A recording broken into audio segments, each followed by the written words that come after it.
श्री ओम नमः सिद्धेभ्यः। जय श्री ओम नमः सिद्धेभ्यः। सर्वमंगलमांगल्यं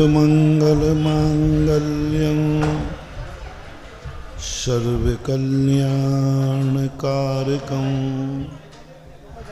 प्रधानं सर्वधर्माणां जैनं जयतु शासनं। जैनं जयतु शासनं। जैनं जयतु शासनं। पंच परमेष्टि भगवान की जय हो। आचार्य श्री गुरुवर कुंद कुंद महाराज की जय हो। आचार्य श्री गुरुवर विद्यासागर महाराज की जय हो। परम उपकारी निर्यापक श्रवण मुनि पुंग श्री सुधा सागर जी महाराज की जय। शुल्लक श्री गंभीर सागर जी महाराज की जय। नमोस्तु।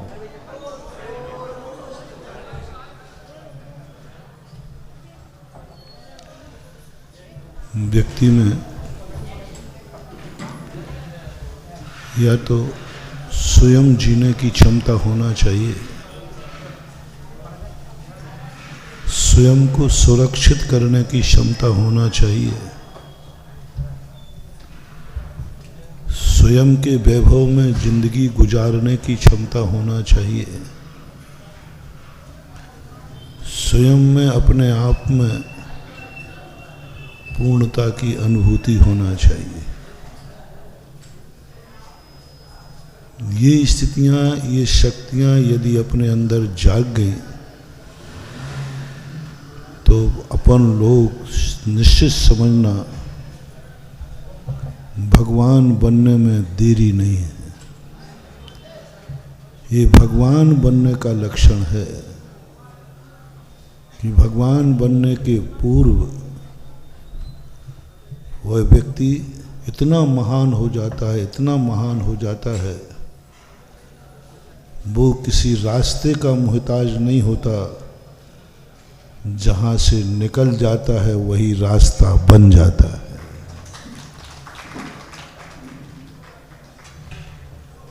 सज्जन पुरुषों की यही तो पहचान है। येन गतः स सज्जनः सः पंथः। पंथ किसे कहते हैं? रास्ता किसे कहते हैं? जिन पर चला जाता है वह रास्ता है? नहीं। अपन ने बहुत पहले यहीं प्रवचनों में समझा था, जो रास्ता है, जो रास्ते हैं वह सही हैं, ये जरूरी नहीं है। जो रास्ते हैं वो किसी मंजिल पर जाते हैं, सो जरूरी नहीं है। जिन रास्तों पर भीड़ चल रही है इसलिए वो रास्ते सही हैं, सो भी बात नहीं। भीड़ के पीछे दौड़ोगे तो भेड़िया धसान कहते ना, कि एक भेड़ चल रही कुएं में गिरी तो सब। तो भीड़ को देख करके किसी सत्य का निर्णय नहीं करना। भीड़ को चलते हुए देखकर बस सोचना कि हम सही रास्ते पर हैं। और ये भी मत सोचना कि रास्ता तो है, चल रहे हैं। मैंने बहुत पहले आपको कोलू के बैल का उदाहरण दिया था। तुम चल रहे हो तो भी मत समझना कि मंजिल पर पहुंच जाओगे। कोई जरूरी नहीं, तुम चलते चलते जिंदगी भर चल जाओ, कब वहीं रहो जहां से चले थे। तुम देख रहे हो तो जरूरी नहीं कि तुम सही देख रहे हो। सुन रहे हो जरूरी नहीं कि तुम सही सुन रहे हो। बोल रहे हो तो सही जरूरी नहीं कि तुम सही ही। तुम्हें तो लगता है कि मैं सही देख रहा हूं, लेकिन वो सही हो ऐसा कोई नियम? तुम्हें तो लगता है कि मैं सही बोल रहा हूँ, लेकिन वह सही हो ये कोई जरूरी नहीं है। तुम खा रहे हो, जरूरी नहीं कि जो खा रहे हो वह सही हो। करनी और कृत्य पर कभी भी मत सोचना ये कि मैं सही तो कर रहा हूँ, क्योंकि दुनिया का ऐसा कोई भी व्यक्ति नहीं है जो गलत करता हो। अपनी दृष्टि में वह सही ही करता है, लेकिन वो सही निकले ये कोई नियम नहीं है। विद्यार्थी अपनी कॉपी में सब सही लिखता है, लेकिन गलत निकल आता है। अपनी जिंदगी को सोचो, थोड़ा विचार करो। तुम्हारी जिंदगी तुमने अपने अधीन कर ली है। मैं जो करूंगा, मैं जो देखूंगा, मैं सुनूंगा, सब सही करूंगा महाराज, बुरा क्यों करूंगा? हम विहार करते हैं तो आप लोग से पूछते हैं कि भैया ये गांव कितनी दूर है, तो बोले महाराज इतनी दूर है। मैंने कहा कोई नहीं महाराज, आपसे झूठ क्यों बोलेंगे? आपसे झूठ बोलकर दुर्गति जाऊंगा महाराज? आपसे झूठ बोल के क्या करूंगा? और आज तक कभी सही निकला नहीं। और जिसमें जिसका जो गांव हो वो तो 100%, जिस गांव का जो रहने वाला है वो कभी सही बता ही सकता है। तो अब आप लोग जो बोलते हो ना, तो उसमें 2-3 तो हम प्लस वैसे ही कर लेते हैं। हाँ हाँ, तारा देही की पूछो, हाँ प्लस कर लेते। झूठ बोलते नहीं हो और सत्य कभी निकलता नहीं। ऐसे ये जिंदगी हो रही है। हम जिंदगी सही जी रहे हैं, लेकिन प्रमाण पत्र नहीं मिल रहा है। प्रमाण पत्र फैल का मिल रहा है। जिंदगी सही जीते, सौगंधें करते हो, भगवान देखो मैं कोई गलत करूंगा, मैं अपना हित करूंगा क्या? जुआड़ी जुआ खेलता है, भगवान अच्छे के लिए कर रहा हूँ, 2 रुपया कमाने के लिए। जुआड़ी से पूछो कि भाई जुआ क्यों खेलता? अरे महाराज जी अब देखो 2 रुपया कमाने के लिए तो खेलता है। लेकिन आज तक कोई जुआड़ी कमा नहीं पाया। हमारे संपर्क में तो सैकड़ों जुआड़ी हैं, क्योंकि साधु के संपर्क में होते ही ज्यादा गंदे लोग हैं। मंदिर के पास होते ही ज्यादा गंदे लोग हैं। स्नान गृह के आजू बाजू कौन होंगे? अच्छे लोग के गंदे लोग? बस ये तो स्नान गृह हैं हम लोग। तो यहाँ तो पाप धोए जाते हैं, तो पापी लोग ज्यादा रहते हैं।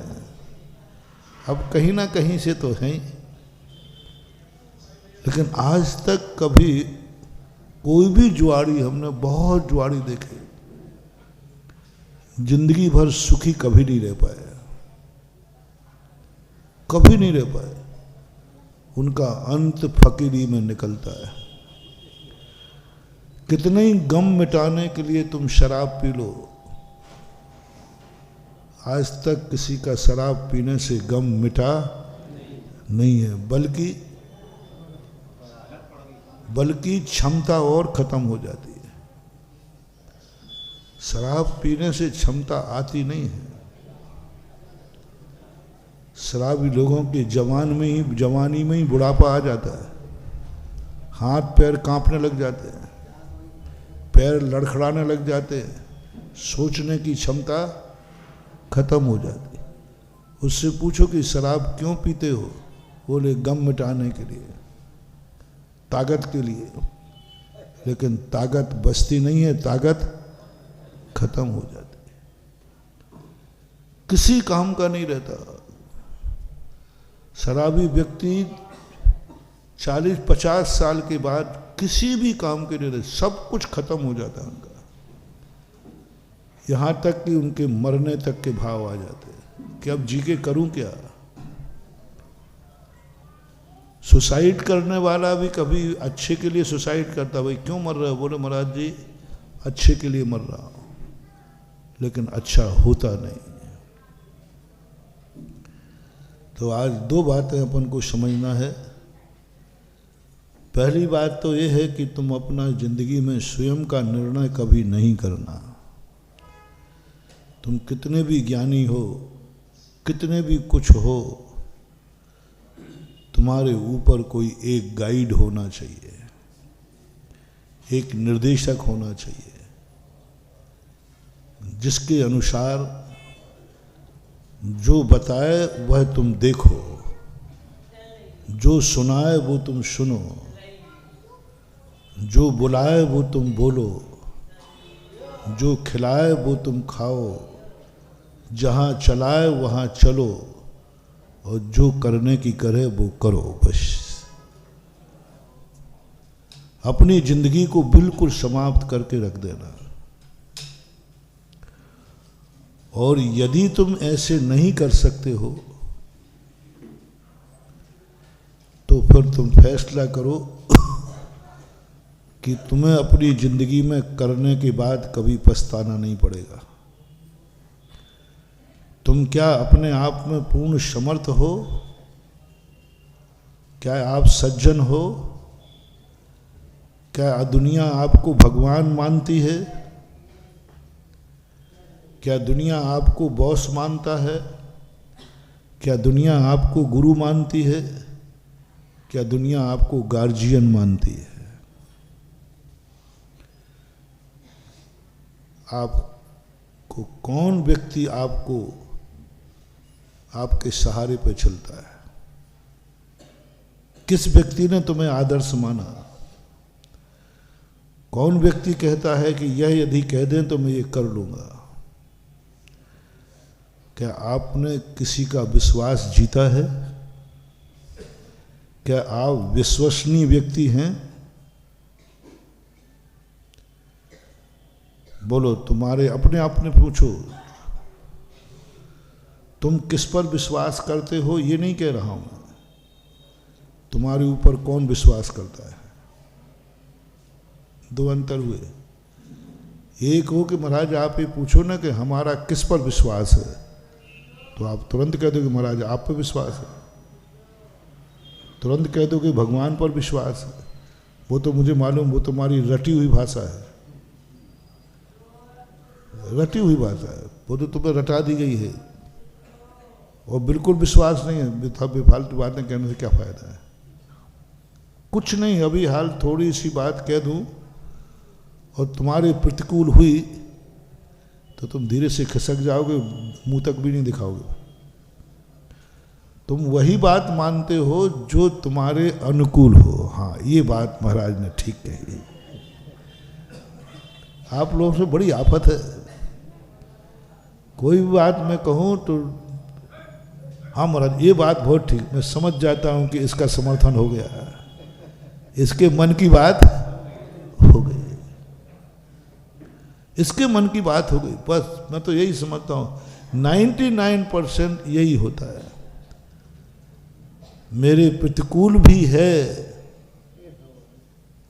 तो भी मेरे गुरु ने कही है वही सत्य है। हालांकि मेरे प्रतिकूल है, मेरे अनुकूल नहीं है। ये बात मानने से हमें बहुत नुकसान है, लेकिन मैं दावे से कहता हूं जो बात महाराज ने कही वही बात मानने में कल्याण है।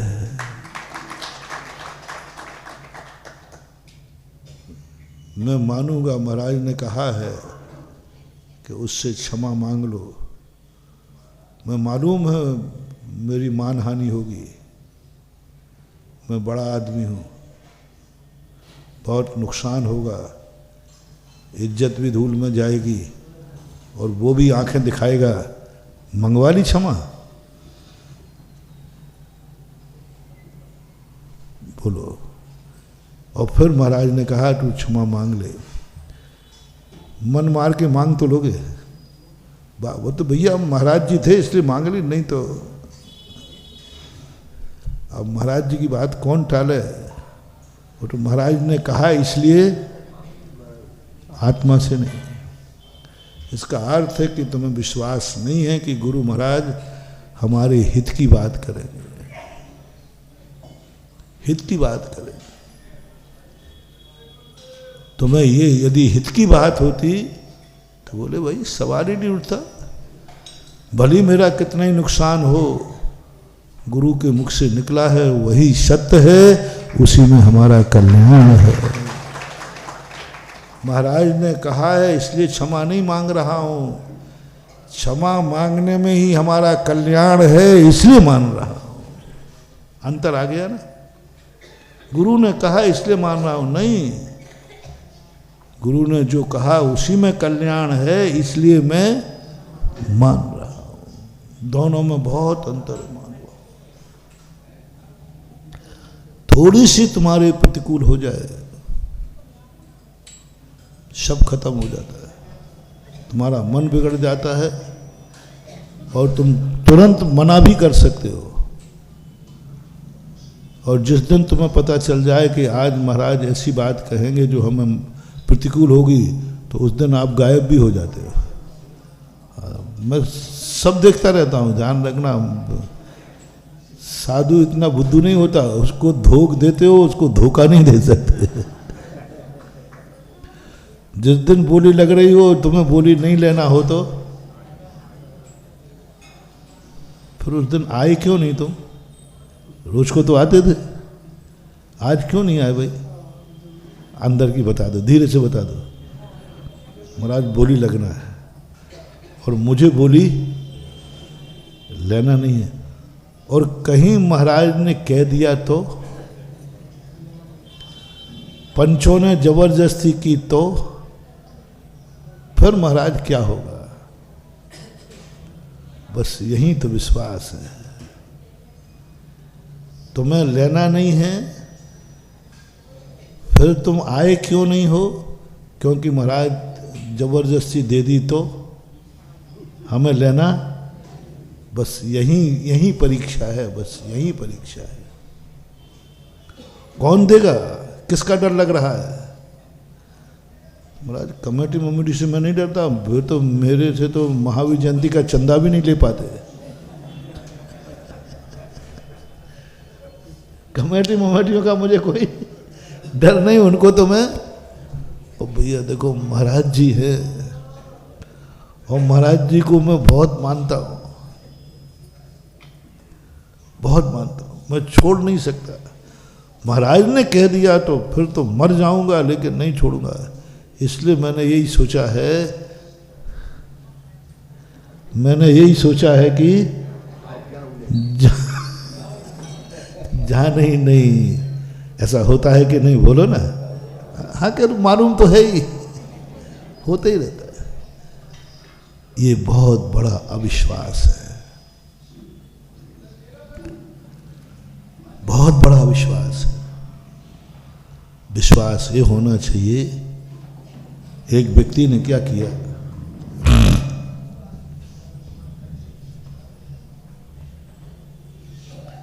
एक दोस्त का मैंने गुटखा छुड़वा दिया। अब एक दोस्त पकड़ लो तो वो सारे दोस्तों को लाइन लगा देता है, क्योंकि तो देखो तू छोड़ के आ गया ना इसलिए मैं जाते ही नहीं हूँ। तो दूसरा देखो बेटा तुम्हारा भी नहीं छुड़वाया तो फिर मैं भी दोस्त नहीं, तो वो सबको पकड़ के लाता है। महाराज जी ये भी गुटखा खाता है, मेरा दोस्त है। तो एक मित्र को पकड़ के लाया, महाराज जी ये भी गुटखा खाता है, इसका भी छुड़ाओ। अब वो इतना महाराज के ऊपर विश्वास करता था, वो मेरे सामने गुटखा तो छोड़ना नहीं चाहता, लेकिन मुझे बहुत मानता था, अटूट श्रद्धा थी। वो इसकी हिम्मत नहीं है कि महाराज की वाणी को वो टाल देवे। और वो भी जानता था कि ये महाराज को इतना मानता है, यदि महाराज कह देवे तो ये टालेगा नहीं। टालेगा नहीं, और मुझे भी विश्वास था। तो मैंने यूं कह दिया, मैंने कि भाई देख, अब उसने छोड़ दिया तू भी छोड़ दे। बोले जी महाराज। उसने एक बार भी चुपट नहीं किया, क्योंकि वो तो हमारा पक्का विश्वसनीय है। वो कहता मर जाऊंगा लेकिन गुरु के मुख से निकली हुई वाणी को नीचे, इतना कट्टर भक्त था, इतना विश्वास था, मर जाऊंगा लेकिन मैं मना नहीं करूंगा। महाराज ने कह दिया तो छोड़ूंगा, पक्का है। छोड़ दिया। बाहर जाकर के वो दोस्त कहता है, बेटा तूने धोखे से महाराज जी के सामने हमारा गुटखा चढ़ा दिया, आज से तू मेरा दुश्मन, तू मेरा दुश्मन, ध्यान रखना। अब मैं तेरा कितना नुकसान करूंगा तू देखना। तो उसने कहा छोड़ा क्यों? नहीं, वो तो मर जाऊंगा तो महाराज की बात तो नहीं टालूंगा, महाराज की बात तो नहीं टालूंगा, लेकिन तुझे छोड़ूंगा नहीं, क्योंकि तूने मुझे महाराज के सामने ले जा करके, अब बोलो, उसने छोड़ तो दिया गुटखा, लेकिन गुटखा छोड़ने पर दुश्मनी हो गई। मैंने जब पता चला कि महाराज ये कट्टर दो साथ दोनों दुश्मन हैं और ये कुछ भी कर सकता है, घनिष्ठ दोस्त है तो अब घनिष्ठ दुश्मन बन गए। मैंने उसको बुलवाया, मैंने कि भाई कल से तू गुटखा चालू कर दे, गुटखा चालू कर दे, क्योंकि जो त्याग दुश्मनी कराए वो त्याग नहीं है। इससे अच्छा तो तुम दोनों एक बने रहो, गुटखा खाते रहो। मैंने कहा गुटखे त्याग करने से तू दुश्मन बना रहा है, तू इतना क्लेश कर दिया कि जिंदगी भर की मित्रता को छोड़ दिया तूने। नहीं, तू गुटखा कल से चालू करेगा। मैं गुटखे से त्याग नहीं कराऊंगा, बस मित्रता नहीं टूटना चाहिए। गुटखे में तो एक ही जीवन जाएगा, लेकिन दुश्मनी में तो जन्म जन्म भी। ये बैर कब तक बन गया? गुटखे में क्या होगा? कैंसर होगा, मर जाओगे, और क्या होगा। लेकिन द्वेष हो गया तो ये तो माने कि जन्म जन्म का सौदा मैं नहीं कर सकता। यहां प्रसंग ये समझना, हमारे शास्त्रों में कहा त्याग, उपदेश, आदेश उसी को देना जो अपने आप को कितना भी प्रतिकूल हो अभाग्य माने। यदि वो कह देता मित्र देख मैं तो अपनी जिंदगी में कभी गुटखा छोड़ता नहीं, इसी कारण से मैं महाराज जी के पास जाता नहीं हूं, जब जाता हूं जब महाराज मौन हो जाते रात में। भक्त तो था ही, आएगा तो सही। और आज मित्र तूने मेरी मित्रता जिंदगी में कभी नहीं छोड़ता मैं, लेकिन तूने मेरी सबसे बड़े समर्पण की कमजोरी पकड़ करके आज तूने मेरा गुटखा छुड़ा दिया। मैं तेरा जन्म जन्म उपकारी रहूंगा।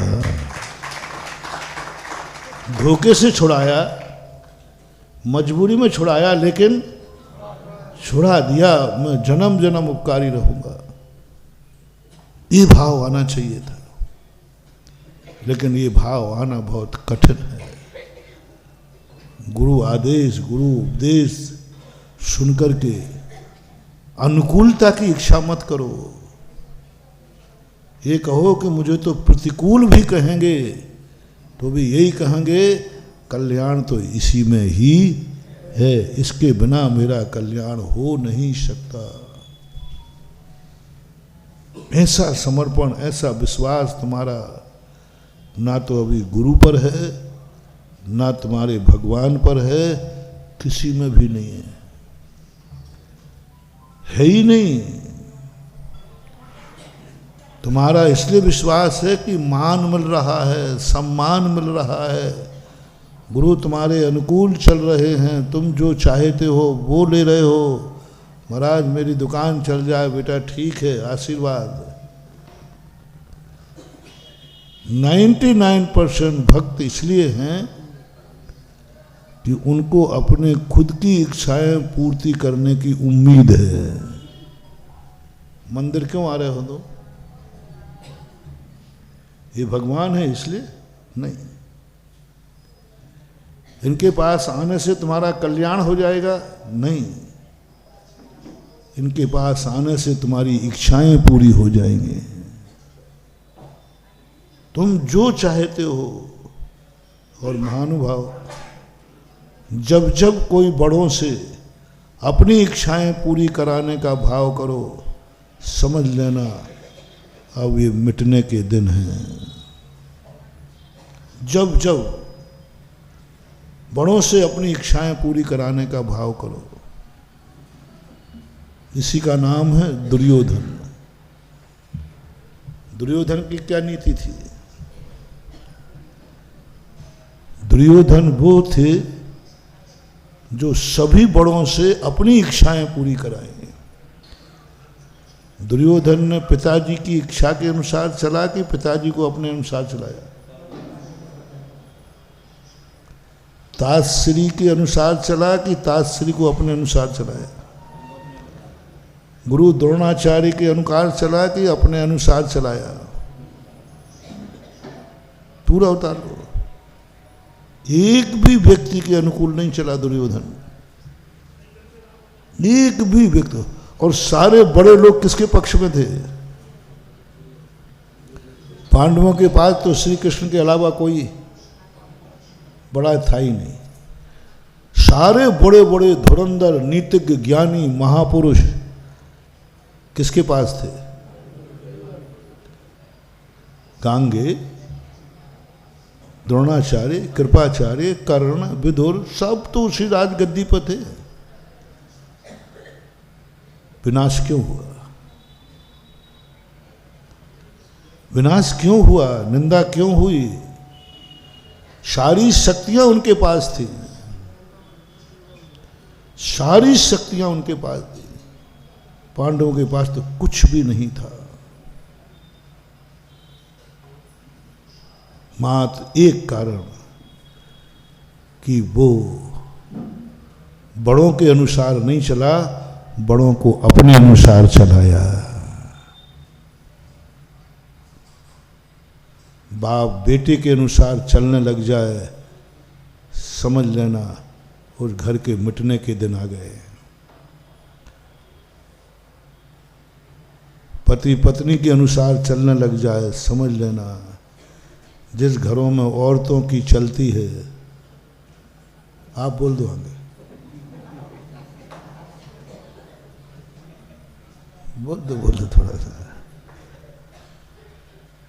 जिस वहाँ बेटे की चलती है, पिता की नहीं। शिष्य अपने गुरु को अपनी मर्जी के अनुसार चलाना चाहता है, समझ लेना मिटने के दिन आ गए। एक नहीं मिटेगा, दोनों ही मिटेंगे। दुर्योधन दुर्योधन के अनुसार चले। दुर्योधन ने भाव किया कि पिताश्री मेरे अनुसार चले। दुर्योधन के मिटने का दिन शुरू हो गया, डाउनफॉल।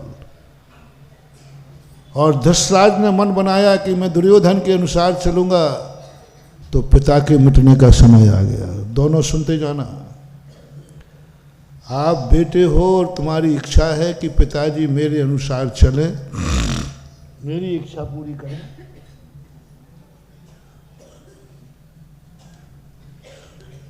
मेरे अनुसार जिए, मेरे लिए कमाएं, सब कुछ मेरे लिए हो पिताजी का, सब कुछ। पिताजी सब मेरे सोचें, मेरे लिए सोचें, मेरे अनुसार सोचें, कमाएं मेरे अनुसार कमाएं, सब कुछ तुमने कर लिया। कभी यदि तुम्हें ये भाव आ जाए, बेटा सावधान, तुम्हारी बर्बादी का समय चालू हो गया, तुम दुर्योधन का अवतार हो, दुर्योधन के अवतार हो।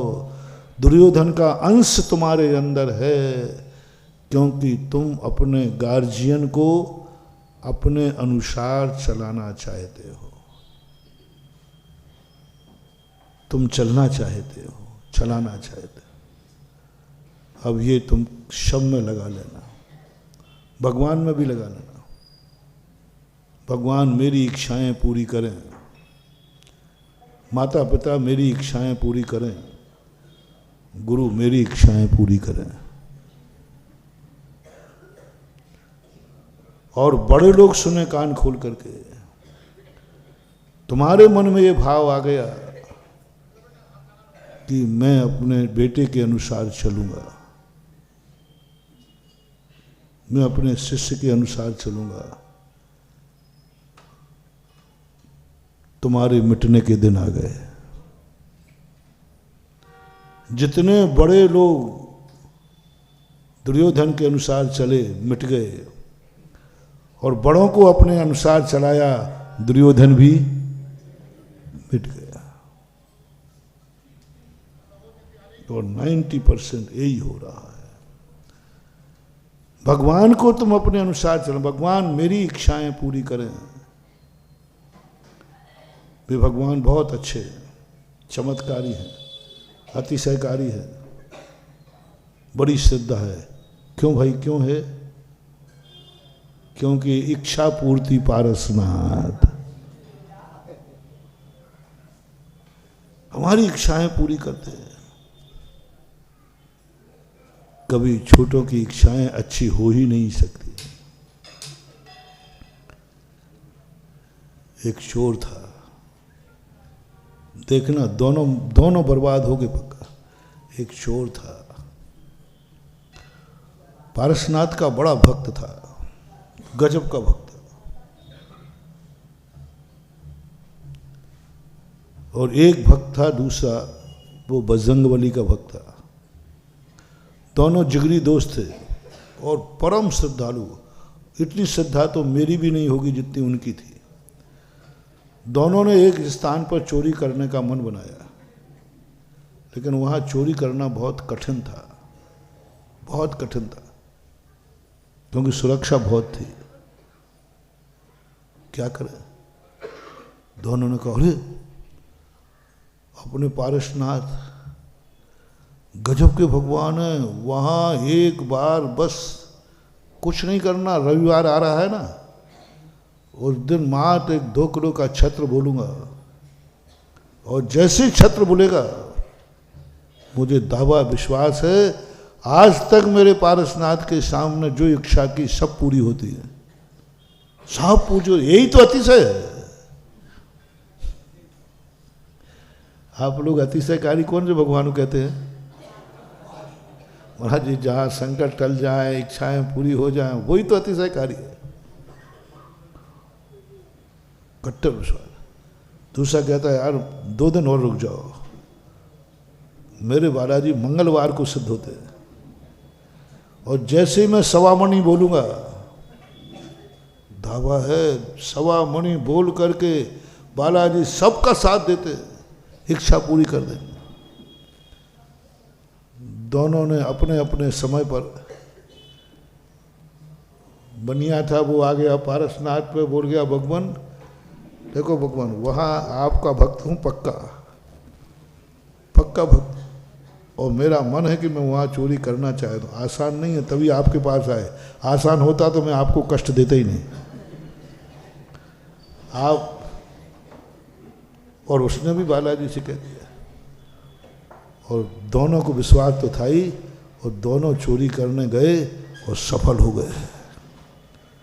सब कुछ ऐसा मिला जैसे तुम पारसनाथ में बालाजी ने ताले खोल के रखे, आजा बेटा, सब कुछ खुला, कहीं कुछ परेशानी हुई नहीं। दोनों कहते हैं, देखा अपने भगवान में कितने बड़ा धरते, कितना गजब का कार्य है। सफल हो गए। चोर कभी बेईमान नहीं होता है, ध्यान रखना। मनोती के संबंध में बेईमान नहीं। यदि उसने प्रॉमिस किया है तो वो छत्र दे दिया 2 किलो का, उधर सवामणि हो गई। 8 दिन बाद पकड़े गए। तो पुलिस ने ये पूछा कि भाई तुम्हारी हिम्मत तो वहां जाने की नहीं हो सकती, इसके पीछे कोई और है। किसकी दम पर तुम्हारी हिम्मत है? वहां तो कोई जा ही नहीं सकता। किसकी हिम्मत है? किसके? पर तुम तो ये बता दो तुम्हारे पीछे कौन था। आपसे कोई ऐतराज नहीं, मैं आपको तो छोड़ दूंगा क्योंकि तुम तो कुछ कर ही नहीं सकते। तो ये कहता है एसपी से, साहब मेरे पीछे हमारा पारसनाथ था। उसकी ना, अरे क्या बोलते, पारसनाथ? कौन से पारसनाथ? पारसनाथ धाम वाले तो नहीं? हाँ हाँ साहब, वही वही वही वही। अरे साहब उनका बड़ा अतिशय है, उनके सामने जो इच्छाएं करो वो सब बड़े चमत्कार है। एसपी की कलम ढीली पड़ी। बोले पारसनाथ ने तुम्हारा साथ दिया? बोले भैया तुम और बुला दे। बोले साहब मेरे बालाजी। तो ये दोनों तुम्हें साथ कैसे देगा? ये तो महान व्यक्ति थे। बोले साहब आपको मालूम नहीं है, 2 किलो का छत्र और 1.25 मणि। ओहो, जब अन्ना हजारे था ना, अन्ना हजारे, तब मैं कटनी में था। तो अन्ना हजारे का सुना कि वो रिश्वतखोरों के बीच में वो आवाज़ उठा रहा है। मुझे भी अच्छा लगा। फिर मैंने सोचा कि ये रिश्वत शुरू कहाँ से हुई। मेरे ध्यान में आया ये तो सारी रिश्वत मंदिर से शुरू होती है। रिश्वत किसे बोलते हैं? किसी गलत कार्य करने के बदले में कुछ दिया जाए, जो काम नहीं हो रहा है दिया जाए, उसी को तो रिश्वत बोलते हैं। मैंने कि रिश्वत तो मंदिरों से शुरू हुई। मैंने प्रवचन दिया, मैंने कि अन्ना हजारे तू जिंदगी में मर जाना, रिश्वतखोरी बंद शुरू नहीं होगी, क्योंकि ये मंदिरों में से शुरू होती है। एक चोर ने 2 किलो चांदी की रिश्वत दी है और एक ने बालाजी को दिए, पक्का बाकायदा वैलिड है। और बताते वैसे काम होवे या नहीं होवे, रिश्वत लेने के बाद फिर काम करना ही पड़ता है। पुलिस ने रिपोर्ट तैयार की। बोले साहब जब तक बालाजी और पारसनाथ इन दोनों को अरेस्ट नहीं किया जाए तब दुनिया में कोई चोरी रुक नहीं सकती। हम पुलिस वाले भी इनके सामने कुछ। वारंट पहुंचा पारसनाथ के पास, बालाजी के पास। आप साहब चोरों का साथ देते हो? मैं चोरों का साथ देता हूं? मैं अचौर्य महाव्रतधारी हूं। मैंने कभी चोरी मन वचन काय से कभी की ही नहीं। बालाजी कहते मैं न्याय का पक्षधर हूं। मैंने चोरी में साथ कब दिया? किसका दिया चोरी में साथ? मैं चोरी, बताओ आप लोगों से पूछता हूं, पारसनाथ ने कभी चोरी की? क्या चोरी का साथ दे सकता है? क्या हनुमान जी? कदापि नहीं। एसपी कहता है साहब कोई दुश्मन कह रहा होता तो मैं आपकी बात मान लेता। ये कौन है? ये कौन है? बोले तो भगत है, सुबह शाम आता है। और ये छत्र लगा है ये, बोले इसी ने चढ़ाया था। बोले वाह वाह वाह जी, रिश्वत ले ली और बाद में। और उधर सभा में कौन बोल रहा है? नियरेस्ट भक्त बोल रहा है। भक्त कह रहा है मुझे इसमें चोरी में सहयोग दिया है पारसनाथ ने, बालाजी ने। और भक्त स्वीकार कर रहे हैं। सबको मालूम है कि भक्त है और सही में है, ऐसा नहीं कि झूठा नहीं है, भक्त तो है। इसलिए मैंने उस दिन कहा था भक्ति अलग चीज है और भक्त होना अलग चीज है। ये भक्ति कहलाती है।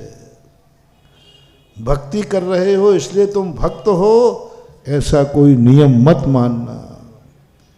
भक्ति तुम्हारे अधीन है और तुम भक्त हो कि नहीं ये भगवान के अधीन है कि वो तुम्हें भक्त मानते हैं कि नहीं।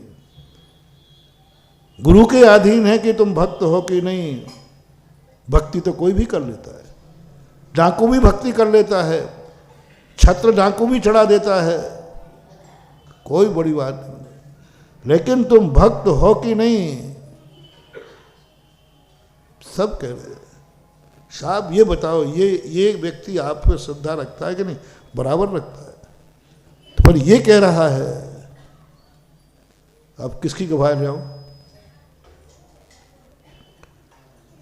बोलो, ऐसे भक्त बनाने से कैसा रहा? जिंदगी में चोरी नहीं की और वारंट किसका आ गया? ऐसे भक्तों से भगवान बचाए। अपनी इच्छा के अनुसार हम भगवान को चलाएंगे तो एक दिन चोरी में तुम भगवान को भी फंसाओगे, और भगवान तुम्हारी इच्छा के अनुसार चलेगा तो एक दिन भगवान को भी चोरी का वारंट आएगा। भगवान यदि तुम्हारे अनुसार चल गया, इसलिए भगवान से जैन दर्शन ने स्पष्ट कहा, कभी भक्त के अनुसार नहीं चलना, और जो तुम्हें अपने अनुसार चलाए और तुम भक्त के अनुसार चलना चाहो तो सावधान, तुम्हारी भगवत्ता भी खंडित हो जाएगी। क्योंकि भक्त के अनुसार चलोगे वो पता नहीं क्या क्या करा देगा तुमसे। जुआ भी तुम्ही से खराएगा, पास से भी फेंकेगा तो बोलो जय पारसनाथ, क्या क्या के फेंकेगा। बोतल भी खोलेगा तो, भांग भी खाएगा तो हर हर महादेव, भोला बम गोला गम।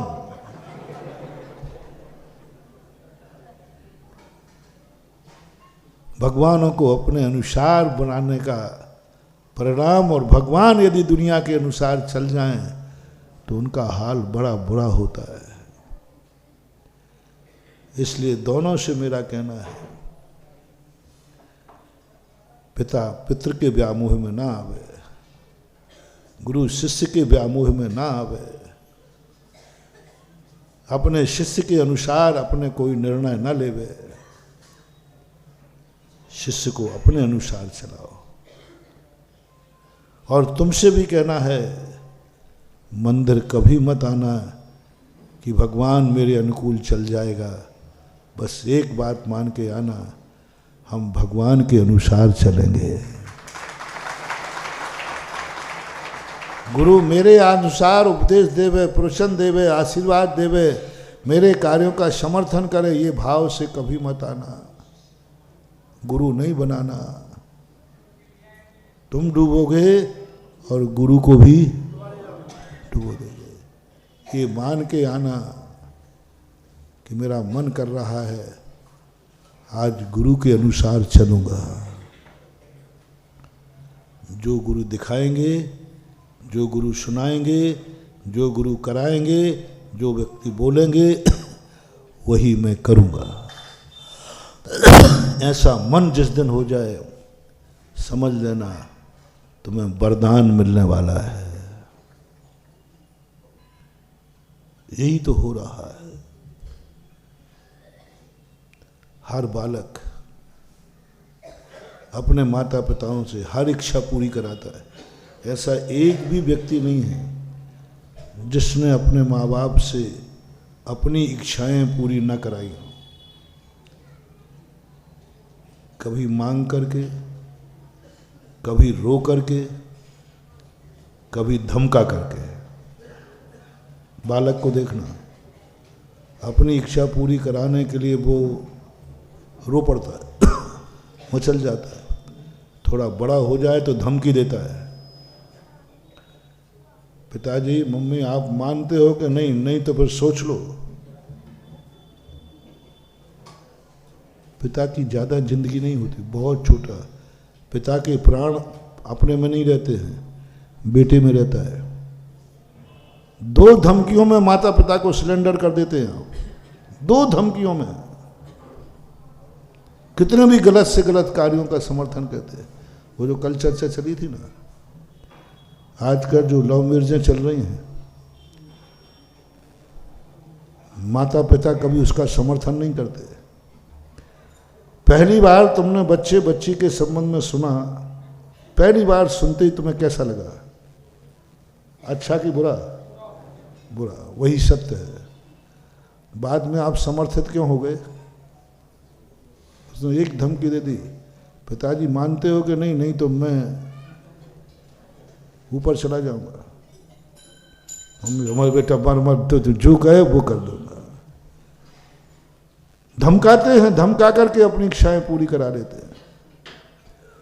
रोध होकर के एक भी व्यक्ति ऐसा नहीं है जिसने कभी ये नहीं कराया हो, कभी ये न सोचा हो कि माता पिता मेरी इच्छानुसार चलें, मेरी इच्छाएं पूरी करें। माता पिता तुम्हारे मोही हैं, वो तुम्हारी बातों में आकर के आपका समर्थन करते हैं, उनकी इज्जत धूल में मिल जाती है, संग बर्बाद हो जाता है, सब कुछ खत्म हो जाता है। मेरा तो यही कहना है कि माता पिता को कभी भी अपने बेटों की इच्छाएं पूरी करने के लिए अपनी इच्छाओं की पूरी कराओ। हे बेटा, हे छोकरा, मैंने तुझे पैदा इसलिए नहीं किया कि मैं तेरी इच्छाएं पूरी करूंगा, मैंने तुझे इसलिए पैदा किया है कि तू मेरी इच्छा पूरी करेगा। झूठ मत बोलना, शेयर करना। बेटे को जन्म देने के पहले तुमने बेटे को जन्म क्यों दिया? इसलिए कि मेरे पास बेटा को आ जाए, मैं उसकी इच्छाएं पूरी करूं, उसको धन दे दूं, वो मेरे घर में पल जाएगा, इतना धन दौलत है, कौन क्या करेगा, इसलिए 2-4 मेरे पास नहीं। हर माता पिता बेटे को इसलिए जन्म देता है कि मेरी यह परंपरा आगे चल जाए। मेरी, बेटे की नहीं, किसकी? मेरी परंपरा आगे चल जाए, मैंने संपत्ति कमाई है, इसका उपयोग हो जाए, मेरी इज्जत बढ़ जाए, मेरा कुल बढ़ जाए। मेरा शब्द लग रहा है, मेरी इज्जत बढ़ जाए, मेरा कुल बढ़ जाए, मेरे धन दौलत का उपयोग हो जाए, मैं शांति से मर सकूं। यही भाव होता पहले का। लेकिन बेटे के जन्म के बाद तुम किसके गुलाम बन जाते हो? जन्म के पहले तुम वायदा करो, तुमने क्या क्या भाव किया था दोनों ने बैठकर, बेटा चाहिए, बेटा हो जाएगा, अपने लिए शांति हो जाएगी, घर का सब वो संभाल लेगा, अपना बुढ़ापा शांति से निकल जाएगा, सब वो संभाल लेगा ना, अपन शांति से बुढ़ापे में, वृद्ध अवस्था में सब सही हो जाएगा और अपन को कुछ नहीं करना पड़ेगा, अपने शांति से जीवन की शांति करेंगे। इसलिए तुम संतान को जन्म देते हो। कुछ अंतर हो तो आप शेयर कर सकते हैं। जन्म देने के पहले पूछ रहा हूं, इसके अलावा क्या सोच बोलो? यानी तुम्हारी इच्छाएं पूरी करेगा ये, मेरा बुढ़ापा सही निकलेगा, मेरा व्यापार धंधा संभालेगा, मेरा कुल, मेरे जाति खत्म नहीं हुआ आगे, ये सब भावनाएं होती है।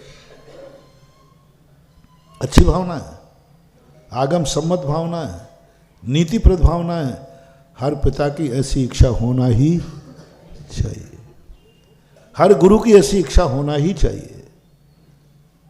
भगवान भक्त बनाते हैं इसलिए बना लेते हैं, भगवान इसलिए प्रोत्साहन देते हैं 8 वर्ष से 9 वर्ष के बीच में, 9 वर्ष के पहले कम से कम इसलिए देते हैं कि मैं तो मोक्ष चला जाऊंगा, लेकिन ये मोक्ष मार्ग जिंदा बना रहे, इसलिए वो तुम्हें उपदेश देते हैं।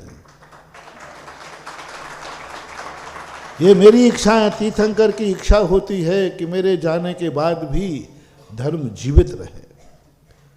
क्योंकि मैंने धर्म को पाया है, मैंने अपना कल्याण किया है, मेरे जाने के बाद भी रास्ता सुरक्षित रहे। इसलिए वो प्रवचन देते हैं, तुम्हारी इच्छाएं पूरी करने के लिए नहीं। कोई भी तीर्थंकर प्रवचन इसलिए नहीं देता है कि भक्त अपनी इच्छाएं पूरी करें।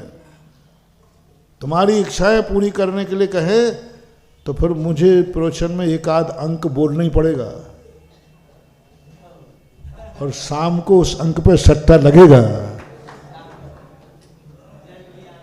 हाँ, अभी 2-3 दिन पहले ही सुनाया था, लगेगा। भगवान नहीं, सच्चा भगवान इसलिए उपदेश देता है, उसकी इच्छाएं हैं। उनकी इच्छाएं हैं कि हमारा ये मोक्ष मार्ग सुरक्षित रहे। जो उपदेश मैंने दिया है वो सुरक्षित रहे, कोई तो ग्रहण कर ले, आगे जाके मोक्ष मार्ग खुला रहे, कल्याण का मार्ग खुला रहे। मैंने अपना जीवन अच्छी तरह सद्मार्ग पर व्यतीत किया है, मेरे बाद भी लोग सद्मार्ग पर चलें। मैंने अपनी जिंदगी को बहुत निर्मल बनाया है, आगे भी लोग निर्मल बनाएं। बड़े आदमियों का एक नेचर होता है, कल भी कहा था मैंने, बेटा तुम इसलिए नहीं हो कि तुमने किसी बाप से जन्म लिया है, वो तो पशु भी लेता है, वो तो पशु भी लेता है। सारी दुनिया के लोग जन्म लेते हैं, इसलिए तुम सनाथ नहीं हो। जन्म लेने मात्र से तुम सनाथ नहीं हो। तुम सनाथ कब हो? पिता तुम्हारे लिए कुछ कर रहा हो, तुम्हारे संबंध में सोच रहा हो, तुम्हारे लिए करने का कुछ मन हो, जो उसके पास है वो देना चाह रहा है, जो उसके पास है वो देना चाह रहा है, समझ लेना तुम सनाथ हो। और जो उसके पास है वो देना नहीं चाहता और तुम लेना नहीं चाहते हो, तो जाओ बेटा तुम अनाथ हो। तुम क्या लेना चाहते हो जो तुम्हें चाहिए? ये अनाथ बनने का लक्षण है। तुम्हें क्या चाहिए है? महाराज जी जो मुझे चाहिए वो पिताजी देवें, जाओ नोट कर लेना डायरी में, 10-10 भवों तक तुम अनाथ होगे, अनाथ होगे। और तुम्हारे कंधे पर कभी पिता की अर्थी नहीं निकलेगी जब तक तुम घर में रहोगे। बस एक ही बात सोचना, पिताजी जो चाहेंगे वही मैं करूँगा, वो जो देंगे वही लूँगा, मुझे कुछ नहीं चाहिए, मुझे तो पिता का सब कुछ जो उनके पास है वो चाहिए, और जो वो देंगे वो चाहिए। तीर्थंकर यही चाहते हैं। तीर्थंकर इसलिए समोषण में नहीं बैठते हैं कि तुम्हारी इच्छाएं पूरी करें, तुम्हारी भावनाएं पूरी करें, वो नहीं करते, वो तो हो जाती हैं। मूल उद्देश्य क्या है उनका? जो मैंने अपनी जिंदगी में पाया है, जो सत्य मैंने पाया है, वो वसीयत, वो गुण, वो आचरण मैं अपने पीछे आने वाले भक्तों को दे के जाऊं।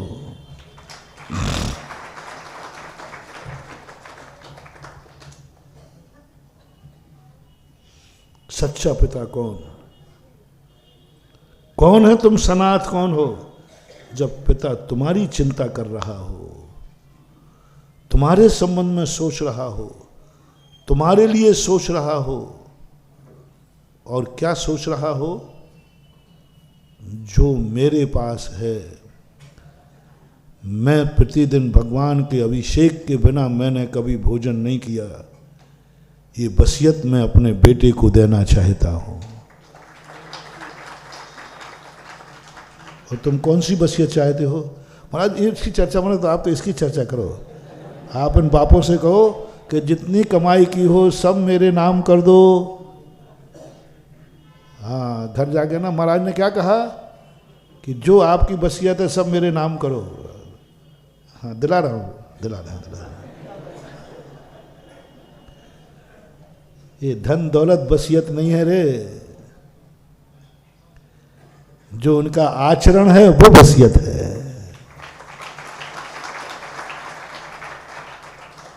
पिता की वसीयत लेते समय आपने कोई सीरियल देखा होगा, बहुत पहले हमें सुनाया था, मैंने पढ़ा है कि जब राजा भोज या विक्रमादित्य गद्दी पर बैठने लगे तो उस सिंहासन की 16 पुतलियां थीं। एक एक पुतली पूछती है, मालूम इस सिंहासन पर कौन कौन बैठ चुके, वो कैसे थे, क्या तुम ऐसे हो, क्या तुम ऐसे हो, तो इस सिंहासन पर बैठो। इसी प्रकार जब कोई राजगद्दी पर बैठता था तो पूरी वसीयत सुनाई जाती थी, इस पर कैसे कैसे राजा हुए हैं, उन राजाओं का नेचर क्या था, उनका स्वरूप क्या था, उसके बाद राजगद्दी दी जाती है। ऐसा ही हमारे शास्त्रों में पूज्य जिनसेन स्वामी ने लिखा, पिता का बेटा होते ही कि मैं बेटा हूँ, ये पिता है। 8 वर्ष के बाद दूसरा प्रसंग दिया, 18 वर्ष के बाद तीसरा प्रसंग दिया, विवाह के बाद। ये 3 एग्जाम हैं आपके सनात होने के। 8 वर्ष होते ही पिता कहता है, बेटा तू मेरा बेटा है, मैं तेरा पिता हूं। जन्म दिया इसलिए नहीं, मैंने अपनी जिंदगी में कभी बिना अभिषेक पूजन के भोजन नहीं किया, मैंने कभी रात में नहीं खाया, मैंने कभी अवक्ष सेवन नहीं किया, मैंने कोई व्यसन नहीं किया, मैंने कभी शराब नशा गुटखा नहीं खाया, मैंने कभी कोई ऐसे अनैतिक कार्य नहीं किए। मैं चाहता हूँ ये सारी वसीयत मैं तुझे देना चाहता हूँ। अभी धन दौलत नहीं, मकान जायदाद नहीं, पहले आचार विचार दिया जाता है, फिर आचार दिया जाता है, फिर कमाया हुआ धन दिया जाता है। पहले ये पकड़, ये ले पहले। यदि ये स्वीकार करता है तो बेटा पिता का संबंध है, नहीं तो तू मेरा बेटा नहीं, मैं तेरा पिता नहीं। 8 वर्ष के बाद एक सम्यक तो लाभ नाम की क्रिया होती है, सम्यक तो लाभ नाम की क्रिया। 8 वर्ष में पंच बैठते हैं, जाति में ऐसे ही नहीं मिलाया जाता है। जन्म ले लिया इसलिए वो जैनी है ऐसा मत समझना। जन्मता जायते शूद्रः, सब शूद्रवत होते हैं जन्म में, कुछ नहीं होता, कोई जैनी नहीं है। 8 वर्ष के बाद एक सम्यक तो लाभ क्रिया होती है जिसमें पूरे परिवार, पूरे रिश्तेदार, पंच लोग बैठेंगे और 8 वर्ष के बच्चों को बैठा लेंगे। बेटा अभी तक तो मैं तुम्हारा पालन कर रहा था इसलिए कि तुम अबोध थे, लेकिन अब 8 वर्ष के हो गए हो। यदि आप हमारी जो आचार विचार पूर्वक वसीयत है ये तुम ले सकते हो तो तुम्हें जैनी में मिलाऊं, अन्यथा मैंने जन्म दे दिया, तुमने जन्म ले लिया, हम तुम्हारे लिए जैनी का टाइटल नहीं देंगे, हम तुम्हें कुटुंब में नहीं मिलाएंगे, तुम हमारे परिवार के सदस्य नहीं होगे। जन्म तो हो गया, जन्म से कोई बाधा नहीं है। पहले एक नियमावली है, यही जो मैंने अभी नियम बताए, ये नियम हमारे कुल में, हमारी जाति में जो जन्म लेता है वो ये नियम पालन करता है, वही मेरा कुटुंबी होगा, वही जैनी होगा। बात बेटा स्वीकार कर लेता है तो ठीक, नहीं करता है तो उसका पालन पोषण और बड़ा करेंगे उसको, लेकिन उसे कुटुंब में नहीं लेंगे, जैनी की जनगणना में नहीं आएगा। फिर उसको बालिक होने तक का इंतजार किया जाएगा, 18 वर्ष, उस समय फिर उसको बैठाना जाएगा, अब तुम बालिक हो चुका है, अब तुझे ये वसीयत लेना है आचार विचार की, नहीं लेना है। वो नहीं कहता मैं नहीं पाल पाऊंगा। सभा खत्म हो जाती है, अभी जैनी नहीं बना, कुटुंबी नहीं बना, अभी जनगणना में नहीं आएगा, वो जन्म दिया है, फिर उसका विवाह किया जाएगा। विवाह करने के बाद पूछा जाएगा दोनों से, वो एक चलता ना कौन बनेगा करोड़पति, तो हेल्पलाइन होती है, हेल्पलाइन। यदि तुम्हें नहीं आ रहा हो तो हेल्पलाइन 50-50 है, ऐसा कुछ है उसका हेल्पलाइन होती है। तो जिनवानी ने कहा इसको हेल्पलाइन, अब ये अकेला नहीं है, इसके साथ इसकी पत्नी भी है। शादी के बाद दोनों को बैठाल कर पूछा जाएगा, इस कुल की वधू, इस कुल का बेटा, इस कुल में आपको ये नियम पालन करना है, ये मेरी वसीयत है। ये धन दौलत वसीयत नहीं है, ये धन दौलत तो पापियों के भी होती है। संत समागम प्रभुवजन, तुलसी दुर्लभ दोय, सुत दारा और लक्ष्मी पापी के भी होए। सुत दारा लक्ष्मी जिस पर तेरी नियत है वो तो पापियों के भी होती है, मेरा कुल पापी नहीं है। डोल, ये तुम दोनों को ये नियम मालूम पालना पड़ेंगे, ये पालन करो तो इस कुटुंब में हो, अन्यथा उसी समय शादी के बाद दोनों को हिस्सा दे करके अलग कर देगा माँ बाप, कुटुंब से अलग कर दे। भाई तुम, हमने जन्म दिया है तो जिम्मेवारी मेरी थी पालन करना, जिम्मेवारी थी मेरे पैर पे खड़ा करना, जिम्मेवारी थी तुम दोनों को विवाह कर देना। अब नियम पालो तो कुटुंब में आ जाओ, अन्यथा अपना हिस्सा पकड़ो और जाओ, पधारो। स्वीकार नहीं। जैन कुल का बेटा बनाना, जैनी को बाप बनाना हंसी मजाक नहीं है। एक उदाहरण आता है, 16वीं शताब्दी की घटना है। ललितपुर के बाद देवगढ़ है ना, इसी एरिए के कुछ लोग थे, घटिया खाले तरफ के, इसी छतरपुर तरफ एक खजरा, कोई राजा ने आक्रमण किया। वो राजा खूंखार था, वो सब कुछ अनैतिक था, अत्याचारी था। तो जितने कुछ लोग सज्जन थे उन्होंने कहा अपना राजा हार गया है और ये जीत गया, ये तो सब धर्म भ्रष्ट कर देगा, सब खत्म कर देगा। तो कुछ लोगों ने पलायन कर दिया, रातों रात भागे। जैसे राजा को, सैनिक को पता चला कि ये भाग रहा है तो सैनिक भागे, वो आगे भाग रहे, सैनिक आगे भाग रहे। भागते भागते वो देवगढ़ बेतवा नदी पार किया और देवगढ़ में विधान चल रहा था। वहाँ ललितपुर का नरेश अच्छा था, सद्गुणी था, और जाकर के विधान में भोजन चल रही थी, पंगत। वे सारे लोग उस पंगत में बैठ गए। सैनिक लोगों ने देखा यहाँ तो धार्मिक कार्यक्रम चल रहा है और दूसरे राजा का राज्य है, वे सारे सैनिक लौट गए। जिन सेठ की तरफ से पंगत थी उन्होंने देख लिया कि ये लोग तो यहाँ के नहीं हैं,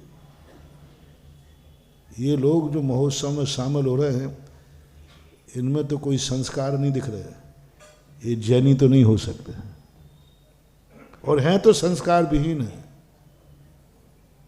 लेकिन अब पंगत पे तो बैठ गए।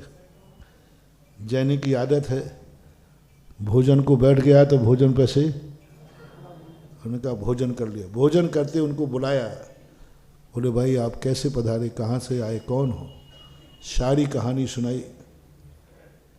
बोले जिस धर्म ने, जिस भगवान ने, जिस जाति ने मुझे बचाया है, अब मैं इसी धर्म को अंगीकार करूंगा, मैं इसी जाति में मिलूंगा। तो जैनी जब बनियाई पे उतरता है ना तो बोले मैं ऐसे ही मिलाने वाला नहीं हूँ, हमारी जाति पहले आचार, तो उन्होंने कहा आचार तो सब स्वीकार कर लूँगा, आप जो नियम दोगे सब ले लूँगा, लेकिन विचार जैन जाति, बनिया जाति सबसे ज़्यादा खोपड़ी हाँ, तुम लोग बुद्धू हुए तो। हाँ, जैन जाति बड़ी बुद्धिमान जाति है। एक बार बादशाह ने कहा बीरबल से, बोलो कौन सी जाति बुद्धिमान है? बोले साहब सबसे जाति बढ़िया जाति बुद्धिमान होती है। बोले कैसे समझ, आपके पास सबूत दो। सब जाति वाले लोगों को बुलाया गया। बीरबल बोले राजा साहब आप चुपचाप बैठे रहना। ठीक है। बीरबल ने बुलाया, बोले ऐसा करो हर जाति के एक एक व्यक्ति को बुलाओ जिसकी दाढ़ी हो। सबको बुलाया, तुम्हारी दाढ़ी की जरूरत है राजा साहब को। सब ले लो साहब, ले लो साहब। लोगों ने कहा गर्दन तो बच गई, दाढ़ी तो गई। सबने, इसके बदले में कुछ चाहिए हो तो ले लो। बोले साहब कुछ नहीं चाहिए, कुछ नहीं चाहिए, कुछ नहीं चाहिए। सबने दाढ़ी मुड़ा दी। अब बनिया की बारी आई और वो टीकमगढ़ का था। अब भाई कहीं ना कहीं का तो होगी, बनिया तो सब एक से ही। बीरबल ने बोला तुम्हारी दाढ़ी की जरूरत है राजा साहब को। अरे बोल बीरबल जी दाढ़ी तो क्या, मैं तो गर्दन दे दूं। दाढ़ी तो क्या गर्दन दे दूं? बीरबल कहते दाढ़ी चाहिए, दाढ़ी। अरे राजा साहब मैं यही तो कह रहा हूं, दाढ़ी तो क्या गर्दन दे दूं। एक बार नहीं बोला कि दाढ़ी ले लो। क्या बोला? अरे साहब राजा साहब ने तो गर्दन दे दो, आप क्या बात करते हो? अरे भाई गर्दन नहीं चाहिए, दाढ़ी चाहिए। बीरबल जी आप ये नहीं जानते, गर्दन दे सकता हूं तो दाढ़ी तो गर्दन में आ ही जाएगी। बीरबल ने कहा सीधी सीधी दाढ़ी बोलता है कि नहीं? बोले साहब सब नहीं मानते हो आप, जब गर्दन दे रहा हूं, और गर्दन तो लेना नहीं थी, ले लो। बोल बदले में कितना चाहिए? बोले साहब ये दाढ़ी तो एक बार जब मुड़ी थी, जब मम्मी मरी थी, वो मुंडन होता है ना, उस समय इस दाढ़ी को मुड़ाने के बाद वो 500 कलदार खर्च हुए थे। वो मौसर होता था पहले, जीवना 13 ही।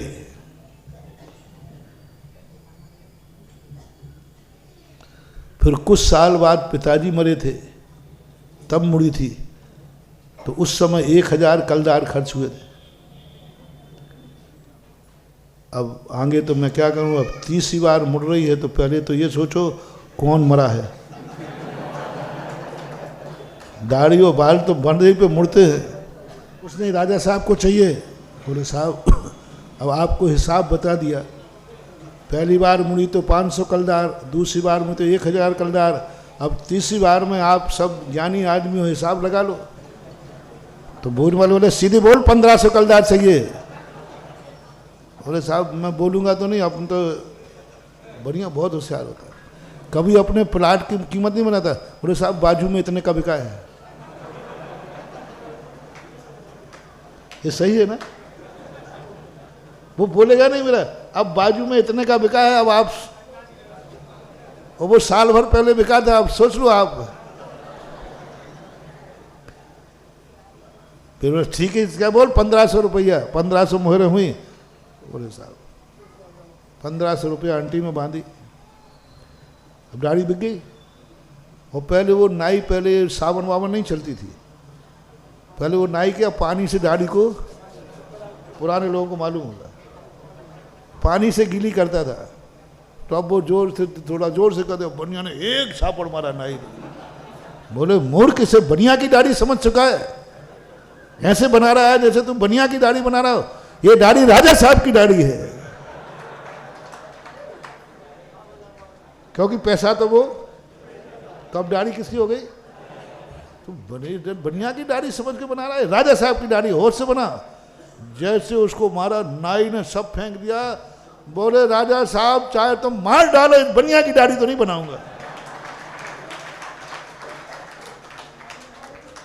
इसकी दाढ़ी तो नहीं बनाऊंगा मैं।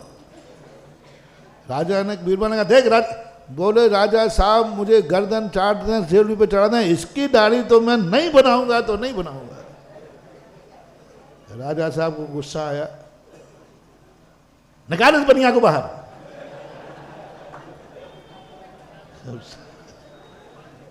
राजा साहब निकाल निकाल, बाहर निकाल इसको, चौकीदार इसको बाहर निकाल। वो निकल गया। बीरबल बोले राजा साहब ये क्या किया? 1500 रुपया ले गया और दाढ़ी भी ले गया।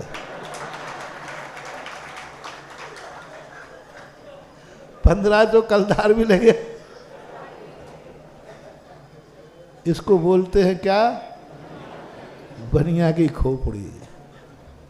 तो ये संस्मरण वहां बताया गया कि हम लोग खोपड़ी में बहुत तेज होते हैं, तुम लोग हो कि नहीं? बोले साहब जो कुछ करना है कर लीजिए, मैं तो यही धर्म अंगीकार करूँगा। पंचों ने फैसला किया। मेले का समापन था महोत्सव का, दूसरे दिन सबसे ज़्यादा पब्लिक आती है। उस सारी पब्लिक के लिए बिना लकड़ी के, बिना कोयला के, बिना कंडे के पक्की रसोई बना करके कल में आने वाले महोत्सव के लोगों को सबको खिलाओ तो तुम्हें जात में मिलाया जाएगा। गैस चलती नहीं थी उस समय। लकड़ी निषेध, कोयला निषेध और कंडे निषेध। अब तीन के अलावा क्या है? और रसोई कौन सी? कच्ची नहीं, पक्की रसोई करना। तीन के अलावा कोई चीज है ही नहीं। यदि ये करके बता दो तो समझूंगा कि तुम बुद्धिमान हो, जैनियों में मिलने लायक हो, बनियों में। उन्होंने स्वीकार कर लिया। स्वीकार करके उन्होंने कहा तीन चीजें निषेध की। उन्होंने कपास खरीदा, कपड़े खरीदे, तेल और घी खरीदा। ऊपर घी, नीचे तेल में कपास डाला और भट्टी में झोंके और पूरी रसोई बना के खिलाई। इतनी कठिनाई से बने वे कठनेरा जैनी कहा है। कठनेरा जैनी है मुगावली तरफ, मुगावली भोपाल तरफ कठनेरा जैनी। उन्होंने सुनाया कि तब मुझे इन जैनियों ने, बंधुओं वो तो एक जाति का सवाल था, उदाहरण दे रहा हूँ। यहाँ तो वंश में मिलाना है, कुल में मिलाना है बेटे को, ऐसे ही मत मिलाओ। कल कहा था मैंने, प्रेम और राग अंधे बन के मत करना। प्रेम और राग अंधे बन के नहीं करना, चाहे वो भगवान से भी क्यों ना हो, चाहे वो बेटे से भी क्यों ना हो। इतने अंधे मत हो जाओ कि बेटा तुम्हारे आचार विचार की वसीयत ना लेवे और तुम धन दौलत देने लग जाओ और बेटे के अनुसार चलने लग जाओ। नहीं, अंधे मत बनो। बेटे से संबंध जोड़ रहे हो कि तोड़ रहे हो? उससे प्रेम कर रहे हो कि द्वेष कर रहे हो? प्रेम कर रहे हो, राग कर रहे हो? राग आंख खोल के करना, सावधानी से करना। बहुत कठिन है। पूज्यवत जिनसेन स्वामी कहते मत मिलाओ बेटे को, बिना बेटे के रह जाओ। तुम्हारी इच्छाएं क्या थी जन्म देने के पहले, उन इच्छाओं की पूरी कराओ। तुम चाहते थे कि जैसा आचरण मेरे कुल में होता है वैसा करे। ये वसीयत दो महानुभाव अपने बेटों को, और यदि वो स्वीकार कर ले तो ठीक, नहीं तो हिस्सा दे के पहले ही निकाल दो। एक बेटा कम मानो, अब करें क्या, आफत है, एक ही तो है ही। पहले दो दो चार चार 10 होते थे, एक आध चला जाएगा छोकरा तो। अब आज तो क्या ले दे के महाराज एक ही है। हाँ, एक ही है तो वो तो दुर्योधन बनेगा और तुम्हें धृतराज बनना पड़ेगा।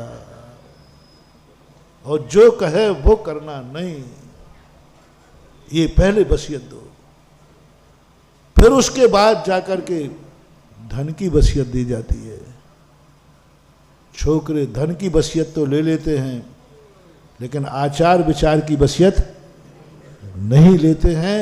इसलिए दिन प्रतिदिन सब कुछ खत्म होता जा रहा है। इसलिए आप लोगों के लिए दोनों चीज़ें, कभी भगवान के पास आना, इच्छाओं की बात कर रहा था, हर इच्छा पूर्ति के लिए आप लोग बड़ों के पास आते हैं। कभी कभी ये भी सोच के आना, आज मैं बड़ों की इच्छा पूरी करूंगा।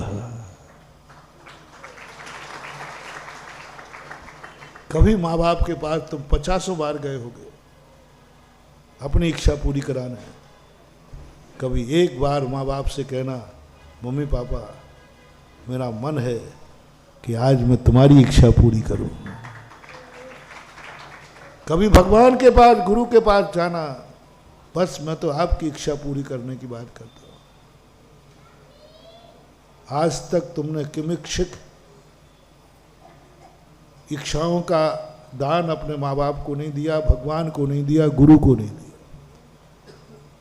दोगे तो पहले के महाराज जी थोड़ा हिसाब से बोलना, समय आपका हो गया है, अपन आगे चर्चा करेंगे। इच्छा पूरी करने के लिए एक दिन मैं यदि कहूँ आपसे कि टीकमगढ़ वालों तुम आज तक मेरे पे बहुत फिदा हो कि नहीं? तो एक दिन मन बनाओ ना कि महाराज जी हमने आपकी सारी इच्छाएं पूरी कर दी। टीकमगढ़ आना था, आ गए। नंदीश्वर धाम का, आदिनाथ धाम का पंचना कराना था, अपना ये पार्श्वनाथ धाम बनाना था वो। अब एक आध मेरी इच्छा पूरी करो। तुम्हारी सारी तुम्हारी अपनी अपनी इच्छाएं पूरी कराना। एक आध तो कहो महाराज जी आपकी इच्छा क्या है, बोलो। वो उसमें बोलना, बाद में मुकरोगे तो ध्यान रखना, फिर मामला बहुत टेढ़ा हो जाएगा। बहुत हिम्मत की बात है महानुभाव, बहुत हिम्मत की बात है। क्या भी दोगे और मैं कहूं अच्छा मैं करता हूं, थुक थुक थुक। पता नहीं अब बाबा जी का कह दे, बाबा जी का क्या भरोसा, क्या भरोसा, कुछ भी कह दे। यदि धुक धुक करने लग जाए समझ लेना तुमने गुरु बनाया ही नहीं, तुम चेले बने ही नहीं, विश्वास की डोरी खत्म, खत्म हो गई। थोड़ा सा भी भाव आ गया कि क्या पता महाराज क्या कहते हैं, बाबा जी हैं कहीं कह दिया मुनि बन जा, फिर क्या करोगे? फिर क्या करोगे महाराज? इसलिए तो हम आपसे न कह रहे हैं, आप तो हमारी इच्छाएं पूरी करो और पधारना हो फिर पधारो। तो बेटा ध्यान रखना, मैं धृतराज नहीं हूं।